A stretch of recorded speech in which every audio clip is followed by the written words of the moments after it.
साथियों, प्रत्यक्ष में कोई प्रमाण की आवश्यकता नहीं होती है। भारत सरकार ने फरवरी 2026 में माई गवर्नमेंट प्लेटफॉर्म के माध्यम से कई सार्वजनिक प्रश्नोत्तरी क्यूज जारी की है। वर्तमान में सक्रिय प्रमुख प्रश्नोत्तरी की जानकारी इस प्रकार है। माई बजट में 3 फरवरी से 17 फरवरी के बीच में यह युवा मामले विभाग द्वारा आयोजित की जा रही है, जिसका उद्देश्य केंद्रीय बजट 2026 के बारे में जागरूकता बढ़ाना है। यह एक राष्ट्रीय स्तर की प्रश्नोत्तरी है। एआई और सहायक तकनीक पर प्रश्नोत्तरी एआई समिट के हिस्से में रूप में ये प्रश्नोत्तरी जारी की गई है। उसके बाद में डाटा प्रोसेसिंग और क्विज है। इलेक्ट्रॉनिक सूचना उद्योग मंत्रालय द्वारा आयोजित यह क्विज 28 जनवरी से शुरू होकर 28 जून तक चलेगी। हाउस होल्ड इनकम सर्वे पर क्विज है। सांख्यिकीय कार्यक्रम में MOSP द्वारा यह क्विज 15 फरवरी 2026 से 31 मार्च 26 तक संचालित की जा रही है। तो इसमें कैसे भाग लें? आप इन प्रश्नोत्तरी के लेने के लिए quiz.mygovernment.in या mybharat.gov.in पर जाकर पंजीकरण कर सकते हैं। प्रतिभागी आमतौर पर ई सर्टिफिकेट और नकद पुरस्कार भी जीत सकते हैं।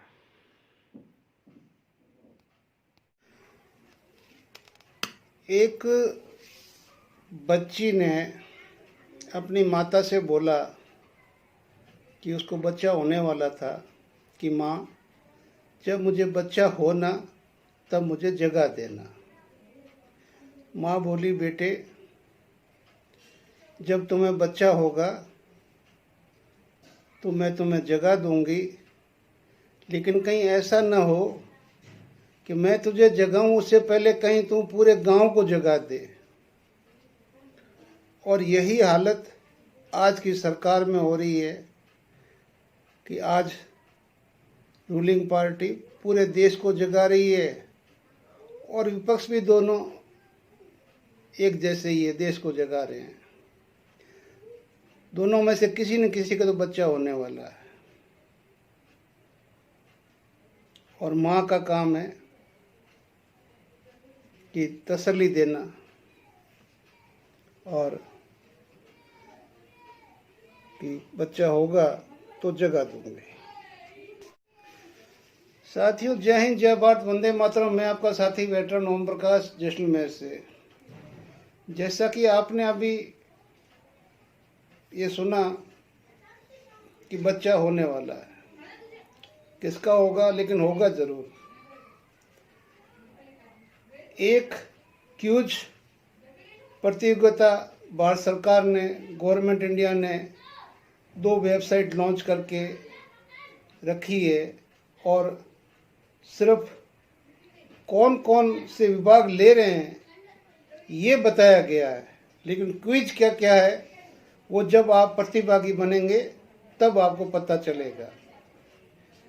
हाँ, हमने जब उसमें रजिस्टर किया और देखा तो हमें पता चल गया कि इस क्यूज में है क्या। इसमें वो है कि जो 11 साल में आज तक इस सरकार ने कोई भी चीज करने से पहले कभी जनता से पूछा, जनता को छोड़ो संसद से पूछा, संसद को छोड़ो कैबिनेट से भी नहीं पूछा होगा। जो बड़े हुजूर के दिल में आया वो कर दिया, अनाउंस कर दिया, बात हो गई। कोई चूं चा चुपड़ कुछ नहीं। लेकिन एक वक्त आता है जब हमें पता चलता है कि कहीं न कहीं कुछ गड़बड़ है, कि अब कहाँ से पैसा आएगा, कहाँ से ये सब कुछ होगा। और वहाँ पर यहाँ तक आ गया कि इस देश के लिए कौन नुकसानदेह है।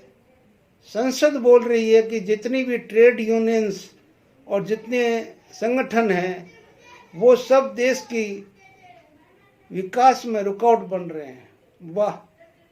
जो 1947 से पहले की बनी हुई ट्रेड यूनियन आज देश के लिए अब भी रुकावट, विकास के लिए रुकावट बन रही है।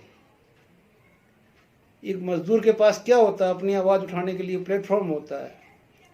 ऐसे ही सेना के पास में कोई प्लेटफॉर्म नहीं है, पूर्व सैनिकों के पास नहीं है। लेकिन मैं सूत्रों से बता दूं, 5, 4, 10, 20 अफसर छोड़ दें अगर हम सीनियर, तो अभी जब से ये इनकम टैक्स वाला मामला आया है, सारे के सारे अफसर लग गए हैं दूसरी तरफ लाइजन करने के लिए, क्योंकि ये तो अब छोड़ेंगे नहीं, दूसरे वाले से पहले बात कर लें, क्योंकि जेएसयू जवान तो इसमें इफेक्ट होंगे नहीं, 12 लाख में आते नहीं है। आएंगे तो थोड़ा बहुत आएगा, 100, 200, 500, 700, 1000 रुपये, लेकिन वो लाखों रुपए में आएंगे।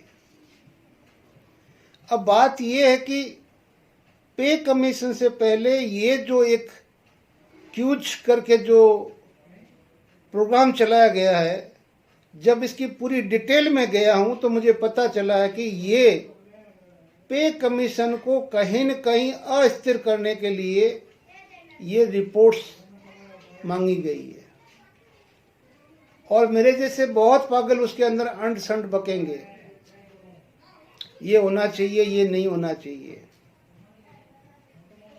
ये पेंशन खत्म हो जानी चाहिए, ये होना नहीं चाहिए, ये अलाउंस नहीं होना चाहिए। क्या करोगे भाई? आपने मांगा है, पब्लिक दे रही है।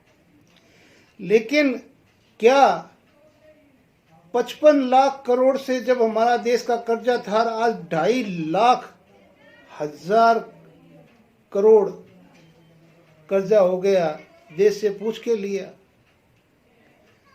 20 लाख हजार करोड़ जब एनपीए जो माफ किया, देश से पूछ के किया।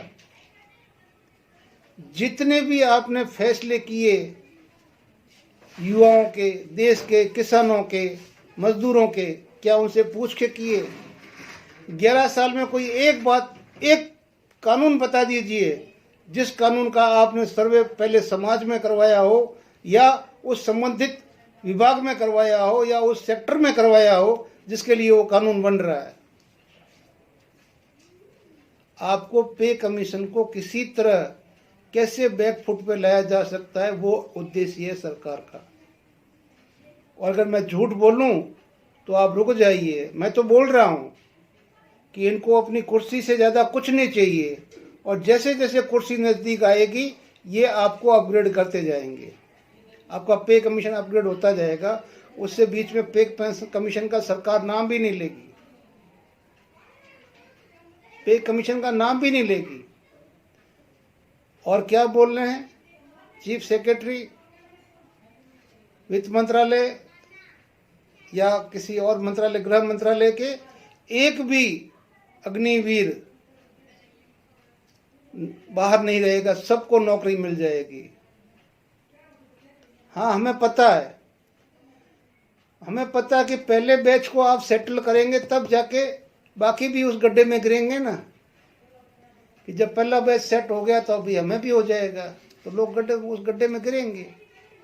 और जब उस गड्ढे में गिरेंगे तो आगे आगे जैसे आपने बिहार में किया कि भाई ये इतना लाख रुपये, 10,000 रुपये इतने लाख औरतों को दे दो, अब बाकी औरतें रो रही है, महाराष्ट्र में रो रही है, दिल्ली में रो रही है, एमपी में रो रही है, लाड की बाढ़ की बहनों सब रो रही है। एक बार कर दोगे आप, हमें पता है ये 40-45 हजार जो भी आ रहे हैं 25% ले लोगे, बाकी बच्चों को कहीं भी सेट कर दोगे। लेकिन क्या सोचते हो कि हर बार कर दोगे? क्योंकि जिसको आपकी कथनी और करनी का फर्क नहीं पता है ना, वो आपके झांसे में आ सकते हैं। क्योंकि आप तो राम से भी नहीं चुके ना, राम से भी नहीं चुके, इंसान से क्या चुकोगे? आज हमारे जेएसयू जोहार का सिविल सोसाइटी में क्या हाल हो रखा है, सरकार को कुछ नहीं पड़ी उस चीज की। आप एक 4 साल का बंदा शहीद हो जाता है और उस टाइम तो बहुत बड़े बड़े वादे कर देते हो, लेकिन बाद में वो परिवार ही रोता रहता है अपनी उसी मजबूरी के लिए कोई उसकी तरफ देखता नहीं है। देखा है मैंने अच्छी तरह से। इसलिए मेरी हाथ जोड़ के सभी से रिक्वेस्ट है, दोस्तों, अब तुम्हें सभी को और हमें सभी को सजग रहना पड़ेगा और सरकार की मंशा को भांपना पड़ेगा। सरकार की मंशा क्या है, और मंशा साफ है। अगर मंशा साफ नहीं होती तो अगर छठा पे कमीशन 125% डीए पे हो सकता है, तो आज जो हमारी खुदरा महंगाई देश की कहाँ चली गई है और हमें महंगाई भत्ता क्या दिया जा रहा है, इतना फर्क नहीं होता। अगर सरकार के कलेजे में काला नहीं होता तो। और भरी संसद में ये कह देना, ट्रेड यूनियन और मजदूर संगठन या जो संगठन जितने देश के हैं वो विकास में बाधा है, तो विकास कौन कर रहे हैं? नेता कर रहे हैं। आप लोग मेरे थपथपा के अपनी सारी की सारी जितनी फैसले लेनी है ले लेते हो, जनता से पूछते हो, जनता से पूछते हो, कोर्ट से पास कराते हो। अरे एक बच्चे ने, अभी मैंने एक क्लिप देखी थी, कितनी सही बात कही है कि देश के फैसले करने वाले, लोगों के मुकद्दर के फैसले करने वाले अनपढ़ है, और जो हाईएस्ट एजुकेशन वाले उनके सामने सलाम करते हैं उन नेताओं के। तो उनके लिए भी एक पैरामीटर बैरियर होना चाहिए कि जब तक वो क्लियर ना करे वो नेता नहीं बन सकता, तब जाके ये देश सही ट्रैक पे आएगा। गुंडे, मवाली, बलात्कारी, आधे से ज्यादा संसद भरा पड़ा है, विधान सभाएं भरी पड़ी है, आता जाता कुछ नहीं है। अभी देखा था एक दिन एक क्लिप में एक मंत्री जी संबोधन कर रहे हैं, उनको एक्सपेरिमेंट की स्पेलिंग नहीं आ रही है, मतलब प्रोनाउंसिएशन नहीं आ रहा है।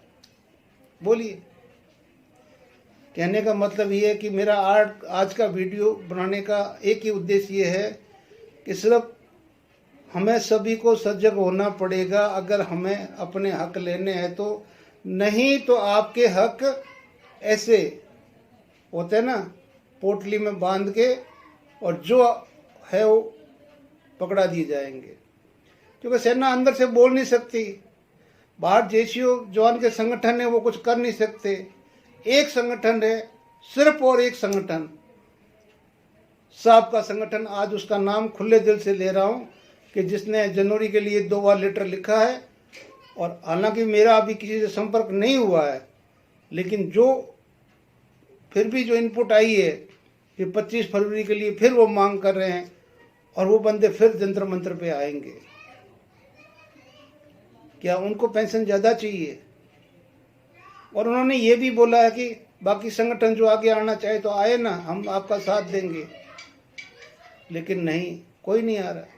और जब वो आएंगे तो फिर बाद में हमारे जैसे बैठे ही है टांग खींचने के लिए। हम किस लिए? टांग तो खींचनी है, खींच लेंगे, और क्या करेंगे? और कोई बस की बात भी तो नहीं है ना। इसलिए साथियों, मर्डर हो रहे हैं, पिटाई हो रही है, सब कुछ हो रही है, पुलिस में एफआईआर नहीं हो रही है, समाज के अंदर थू हो रही है। आज एक अंदर की बात बताऊं, एक लेफ्टिनेंट जनरल साहब का ये कह देना कि सेना जिस हालत में पहुंच गई है वो वापस अपने ओरिजिनल शेप में आ ही नहीं सकती। अगर नाम लें तो बहुत बड़ी मेरे लिए परेशानी होगी और उनके लिए भी होगी। लेकिन उनका कहना सही है कि जिस मुकाम पे पहुंचा दिया है वहाँ से अब वापस आना मुश्किल है। लेकिन चलो, अगर जनता और देश कमर कस लेगी तो सब ठीक होगा। इतना ही। जय हिंद, जय भारत, वंदे मातरम।